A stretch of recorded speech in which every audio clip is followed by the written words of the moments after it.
दुनिया की सबसे अहम समुद्री लाइफलाइन हार्मुज स्ट्रेट बंद। रोज गुजरता है अरबों डॉलरों का तेल और सामान।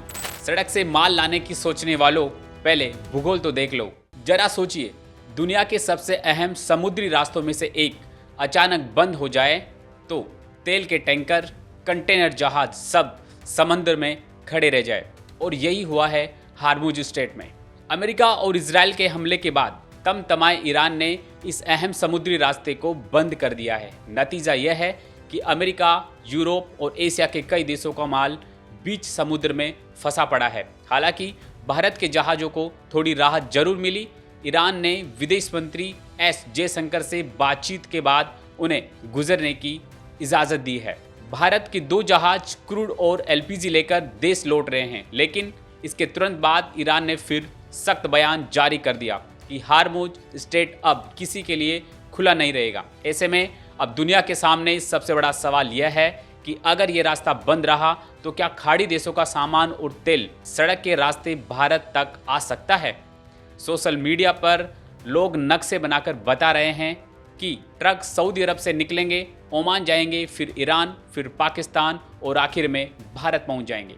लेकिन जब आप सच में भूगोल का नक्शा खोलकर देखेंगे तो आपका सिर चकरा जाएगा, क्योंकि सच्चाई यह है कि हार्मुज में फंसा सामान सड़क के रास्ते भारत लाना लगभग नामुमकिन है। और अगर कोई ट्रक निकले भी, उसे भारत पहुंचने में दिन नहीं, हफ्ते नहीं, बल्कि महीने लगेंगे। तो चलिए इसका पूरा भूगोल समझते हैं। दरअसल स्ट्रेट ऑफ हार्मुज से निकलने वाला ज़्यादातर माल यूएई, ओमान, सऊदी अरब और ईरान के बंदरगाहों से भारत के लिए समुद्री रास्ते से आता है। भारत तक किसी भी खाड़ी देश से कोई भी सीधा हाईवे या लैंड ब्रिज मौजूद नहीं है। भारत से सड़क के जरिए जुड़ने के लिए बीच पाकिस्तान पड़ता है, लेकिन भारत पाकिस्तान के बीच ट्रेड हाईवे व्यावहारिक रूप से बंद है। दूसरी तरफ ईरान से पाकिस्तान होकर भारत तक ट्रक पहुंचाने की अनुमति अब भी नहीं है। इसे सऊदी और यूएई से ईरान तक जाना पड़ता है। ये भी काफ़ी ज़्यादा कठिन और समय खराब करने वाला रास्ता है। तो अब संभावित काल्पनिक रास्तों पर बात करते हैं। जैसे सामान सऊदी अरब से ओमान, फिर ईरान, फिर पाकिस्तान और फिर भारत आता है, तो इतनी दूरी सड़क से तय करने में करीब 4000 से 6000 किलोमीटर की दूरी लगेगी।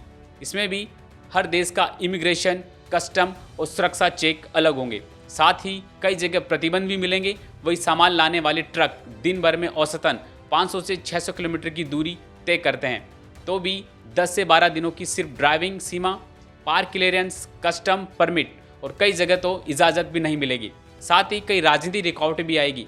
कुल मिलाकर हम कह सकते हैं कि 25 से 40 दिन से माल भारत में नहीं पहुंचना, यानी कि ये लगभग नामुमकिन है। तो अगली बार कोई कहे कि हार्मुज में फंसा सामान सड़क से भारत आ जाएगा, तो उसे साफ बता दीजिएगा कि इसमें कोई लॉजिक नहीं है। हकीकत यह है, हार्मुज स्ट्रेट बंद होने से भारत के लिए सड़क का विकल्प मौजूद नहीं है।